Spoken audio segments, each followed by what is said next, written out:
Hello everyone, this is your online tutor Nichar Arun.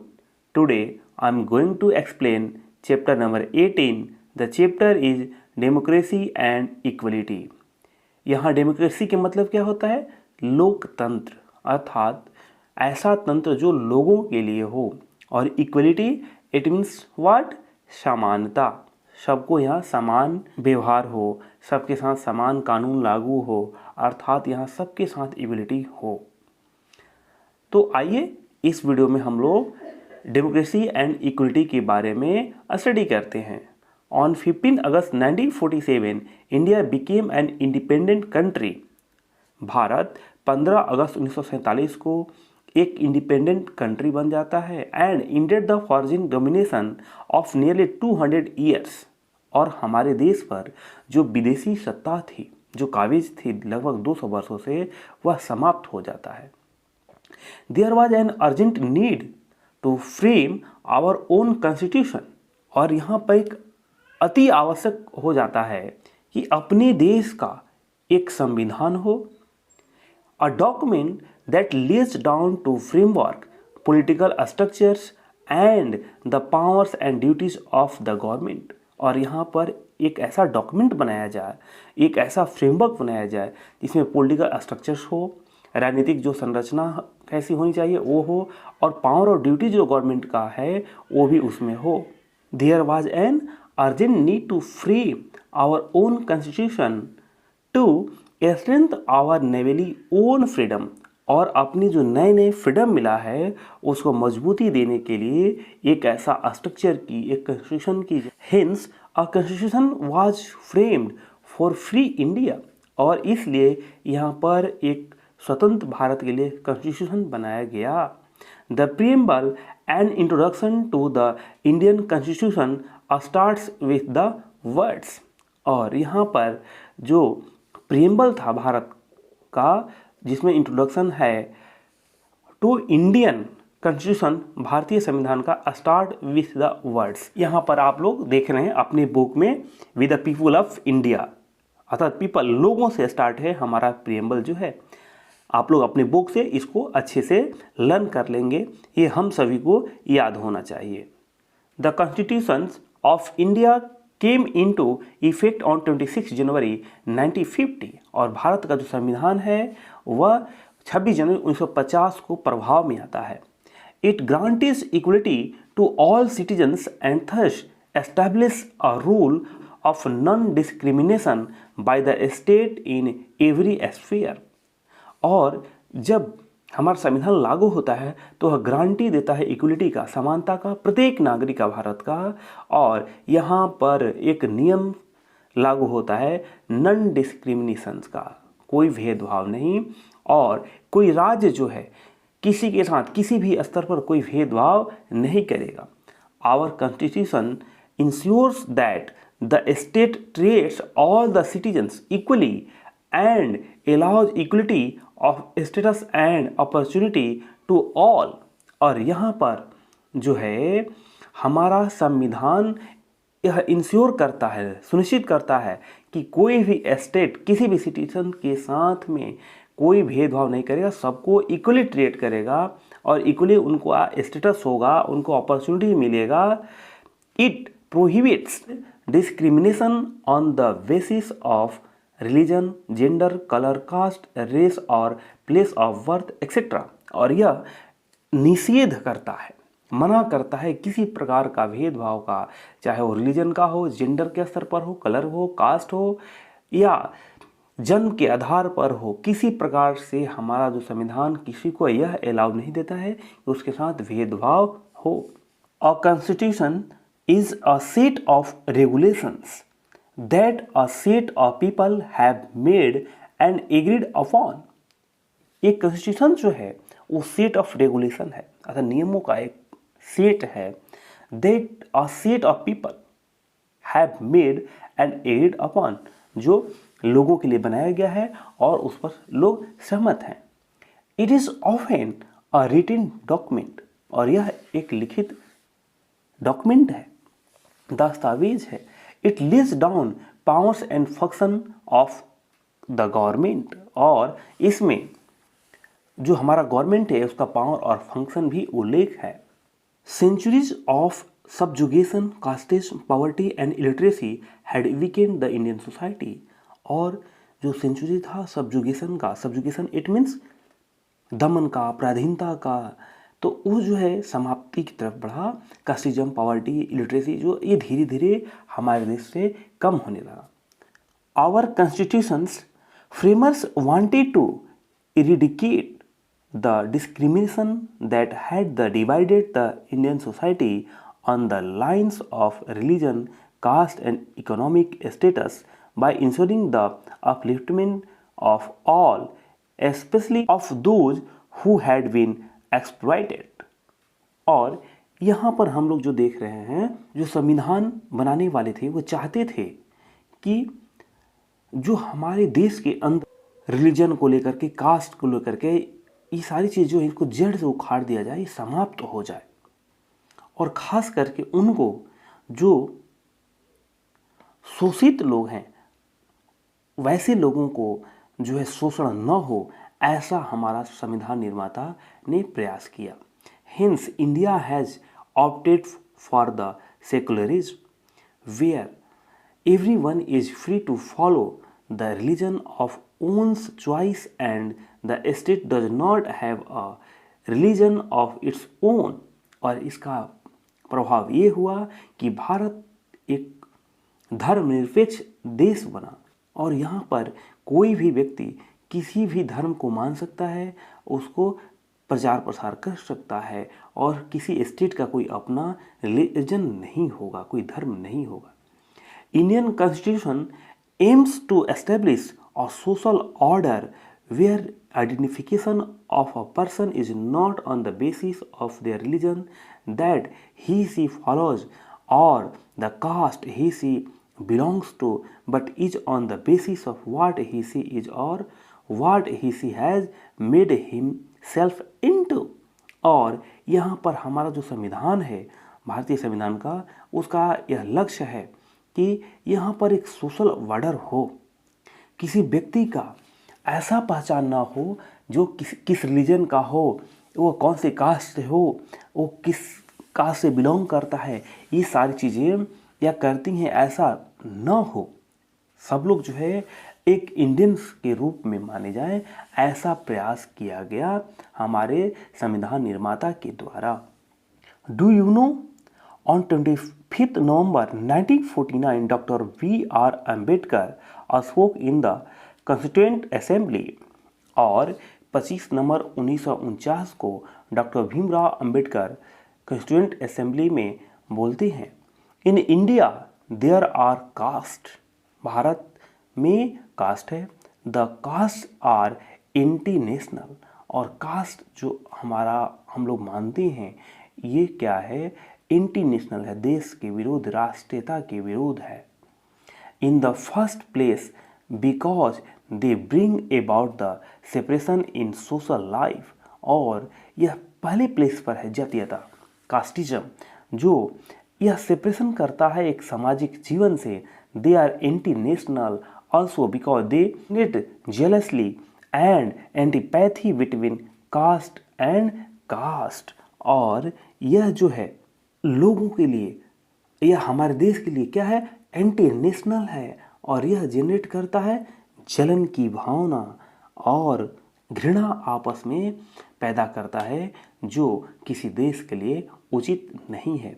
But we must overcome all this difficulties if we wish to became a nation in reality, और इसके बावजूद भी जो है यह हम सभी के विचार में नहीं आना चाहिए, ये सारी डिफ़िकल्टीज दूर होनी चाहिए, और हम सभी का ऐसा इच्छा होना चाहिए कि जो है रियलिटी में यह ऐसा न हो।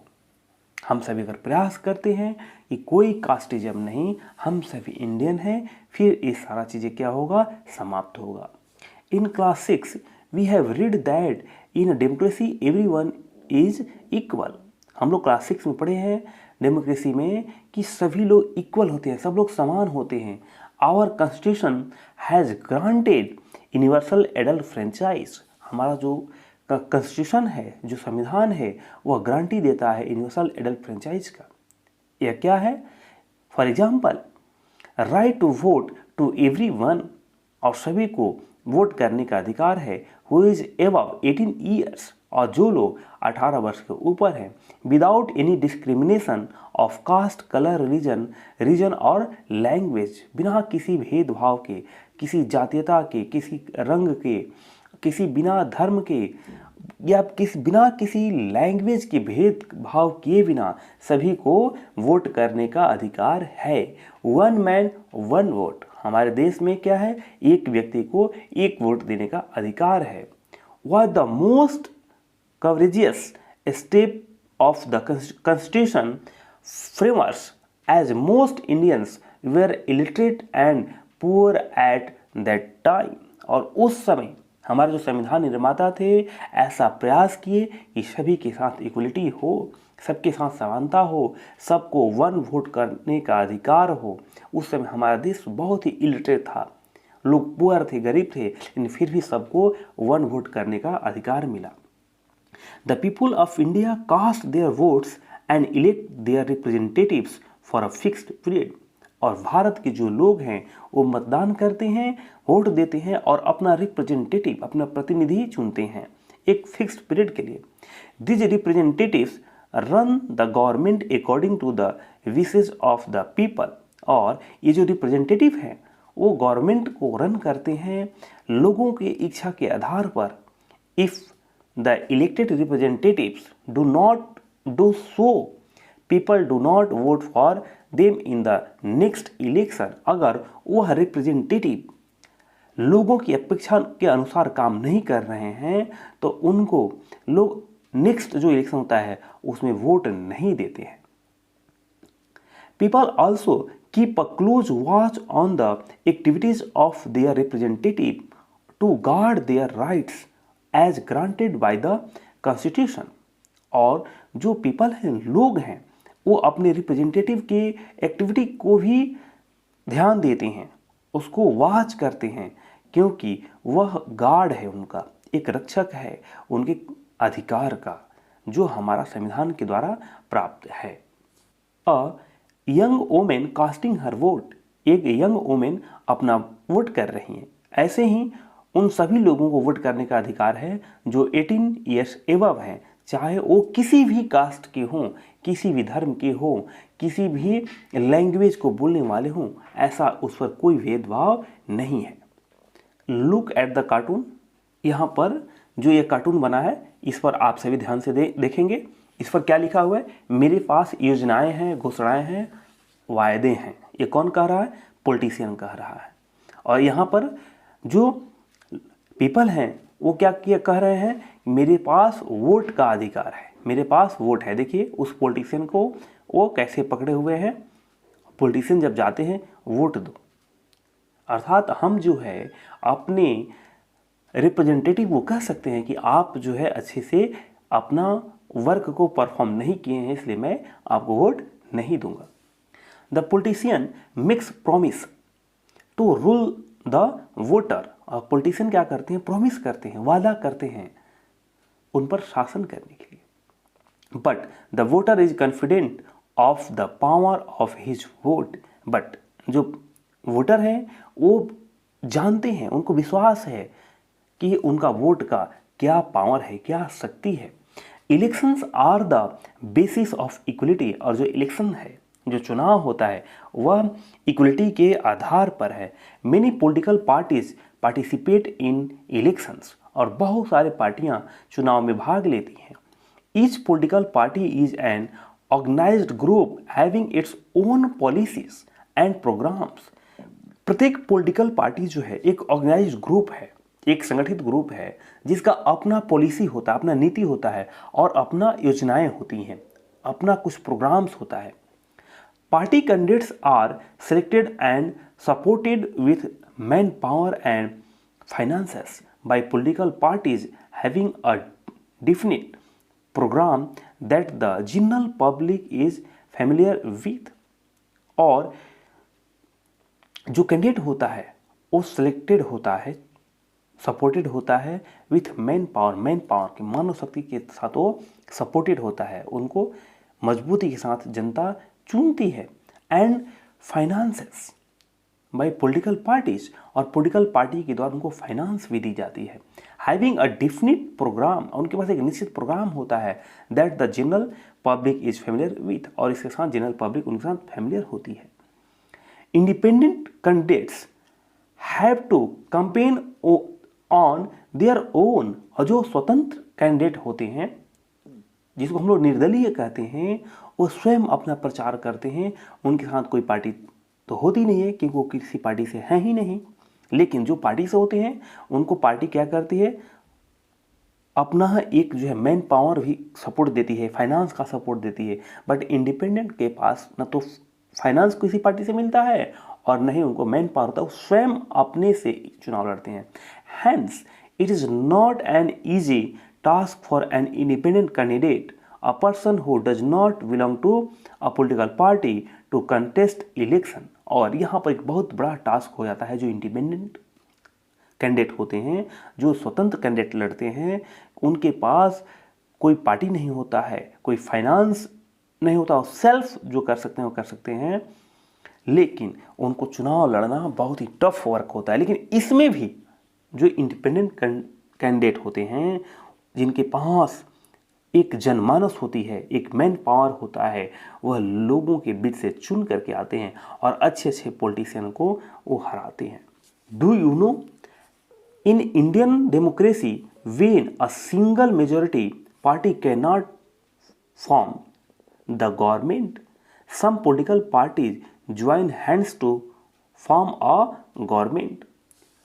भारतीय लोकतंत्र में एक सिंगल मेजॉरिटी पार्टी शासन बहुत कम की है, गवर्नमेंट कम बना पाई है, उसके साथ कुछ अन्य पार्टियों का सहयोग जरूरी हो जाता है।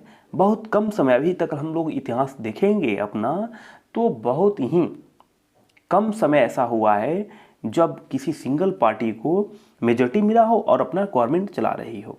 वर्तमान में मोदी गवर्नमेंट को हम लोग देख रहे हैं कि सेकेंड टाइम, इससे पहले भी कांग्रेस गवर्नमेंट को अपना बहुमत मिला था, और अभी मोदी गवर्नमेंट जो बीजेपी गवर्नमेंट है, ये अलायंस वाली गवर्नमेंट है, बट इनको सिंगल मेजॉरिटी मिला हुआ है।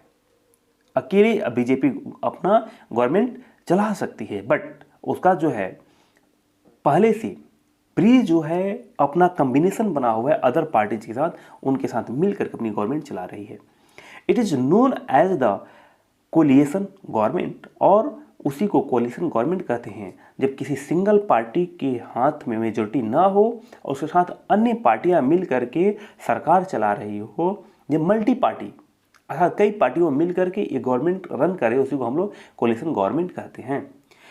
इन इंडियन मल्टी पार्टी सिस्टम, और इंडिया में मल्टी पार्टी सिस्टम है, द पार्टी और a combination of parties that gets the majority forms the government, और वह पार्टी जो मेजॉरिटी गेन करती है, जो बहुमत प्राप्त करती है, वही गवर्नमेंट को फॉर्म करती, बनाती है। The elected leader of the party और a person whom the combination of parties supports becomes the prime minister, और वह पार्टी जो इलेक्ट होकर आती है और जिनको मेजॉरिटी मिलता है, उसमें से इलेक्टेड लीडर में से किसी एक को अपना लीडर मानते हैं और वही क्या होते हैं, प्राइम मिनिस्टर बनते हैं। अ पार्टी और combination of parties that fails to get majority of seats in the election performs the role of opposition, और वह पार्टी जो मेजॉरिटी गेन नहीं कर पाती है, मेजॉरिटी में नहीं आती है, मेजॉरिटी फेल कर जाते हैं, नहीं उनको प्राप्त होता है, उतनी सीट नहीं मिल पाता है चुनाव में, तो वह अपोजिशन में रह करके सरकार की प्रत्येक नीतियों पर अपना ध्यान रखते हैं। It keeps a check on the activity of the ruling party and protects the rights of the people, और वह पार्टी जिनको बहुमत नहीं मिलता है वो अपोजिशन में रहकर सरकार की प्रत्येक एक्टिविटी को ध्यान देते हैं और रूलिंग पार्टी पर नज़र रखते हैं, और जो राइट है लोग पीपल का उसको बचाने का प्रयास करते हैं। ऐसे सरकार भी करती है, लेकिन कुछ ऐसा होता है कभी कभी किसी नियम कानून को लेकर के कि अपोजिशन सहमत नहीं होती तो उसका विरोध भी करती है। बिफोर इंडिपेंडेंस, स्वतंत्रता के पहले, some sections of our society suffered from economic and social backwardness. कुछ ऐसे सेक्शन थे हमारी सोसाइटी में जो सफर किए इकोनॉमिक आर्थिक स्थिति की वजह से या सोशल बैकवर्डनेस के सामाजिक स्तर उनका अच्छा नहीं था इसकी वजह से। The constitutions of free India made special provisions for them so that everyone can live a life of dignity and enjoy equality. और हमारा जो संविधान था फ्री इंडिया का, कुछ ऐसे प्रोविजंस या कुछ ऐसे रूल लागू किए थे, बनाए थे, जिसकी वजह से सभी को जीवन जीने का अधिकार मिला, सबको एंजॉय करने का इक्वलिटी मिला, सबको समानता मिला, सबको अपना महत्व मिला।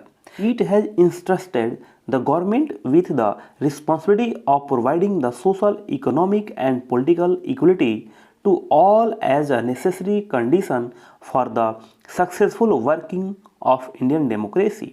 और यह जो है इंस्ट्रक्टेड किया गया है गवर्नमेंट को, और उसकी रिस्पॉन्सिबिलिटी है कि वह प्रोवाइड करे social, economic and political equality प्रदान करे सभी को, to all as necessary condition, और सभी नेसेसरी कंडीशन के लिए वह जो सक्सेसफुल वर्क कर पाए जो इंडियन डेमोक्रेसी का है। एक सफलतापूर्वक डेमोक्रेसी रन करे, यह गवर्नमेंट की जिम्मेदारी होती है, इसलिए सभी के साथ इक्वलिटी होनी चाहिए। As you know, the preamble grants us the equality of status and opportunity। हम सभी जानते हैं जो प्रियम्बल मैंने ऊपर में भी आपको बताया है वह ग्रांट करता है कि सभी को इक्वलिटी ऑफ स्टेटस मिलेगा और सभी को इक्वलिटी ऑफ अपॉर्चुनिटी मिलेगा, सभी को समान अवसर प्रदान होगा और सभी का समान स्टेटस होगा। Our constitutions also gives us the right to equality. और हमारा जो संविधान है वह हमें देता है राइट टू इक्वलिटी, सभी को समानता का अधिकार प्रदान करता है। The main provisions of this right are, और राइट टू इक्वलिटी में जो मेन प्रोविजंस है वो क्या क्या है। A, all citizens are equal before the law. सभी नागरिक लॉ के सामने में इक्वल है, कोई बड़ा नहीं है, कोई छोटा नहीं है, कोई गरीब नहीं है, कोई धनी नहीं है, सबके साथ समान कानून लागू होगा। Discrimination on the basis of religion, caste, gender और place of birth is prohibited. और भेदभाव धर्म के आधार पर, जात के आधार पर, लिंग के आधार पर और जन्म के आधार पर ये सारा निषेध है, प्रोहिबिटेड है। किसी प्रकार का कोई भेदभाव नहीं करना है, यह हमारा राइट टू इक्वलिटी में मेंशन है, ऐसा प्रोविजंस है। C, everyone is entitled to equal opportunities in all walks of life. और सभी लोग को ऐसा हक है कि उनको इक्वल अपॉर्चुनिटीज मिले हर कदम पर उनकी लाइफ के। डी, the law gives equal protection to all. और सभी को समान रक्षा का अधिकार प्राप्त होता है। But does everyone enjoy equality in all spheres of life even after nearly 70 years of independence. और क्या आज सभी लोग जो है एंजॉय कर रहे हैं इक्वलिटी का in all sphere of life even after nearly, आज 70 वर्ष हो गया, क्या ऐसा है? Unfortunately the answer is no. और इसका आंसर अनफॉर्चुनेटली क्या होता है? नो में होता है। It is quite common to see thousands of people. और यह जो है एक कॉमन है जब हजारों लोगों को हम लोग देखते हैं। आज बहुत सारे ऐसे लोग हैं जिनको इस प्रकार की सिस्टम नहीं मिल पा रही है, उनको उस तरह की स्टेटस नहीं मिल पा रही है। Do you know our constitutions has banned the practice of untouchability and awarding of titles like the Raj Bahadur as they created discrimination in the society। आज जो है हमारा जो संविधान है वो अनटचबिलिटी को बैन कर दिया है। छुआछूत कोई अगर मानता है तो उस पर मुकदमा हो सकता है, उनको जेल जाना पड़ सकता है, और सब भी जो है मना कर दिया गया है, क्योंकि यह क्रिएट करता है, उत्पन्न करता है डिस्क्रिमिनेशन इन द सोसाइटी, और यह हमारे समाज में भेदभाव उत्पन्न करता है। तो इस वीडियो में आज के लिए इतना पर्याप्त है। इस चैप्टर को मैंने 2 भाग में डिवाइड किया है। फर्स्ट पार्ट आप लोगों को प्रोवाइड किया गया है इस वीडियो में, सेकंड पार्ट में हम लोग फिर मिलेंगे। तब तक के लिए गुड बाय, जय हिंद।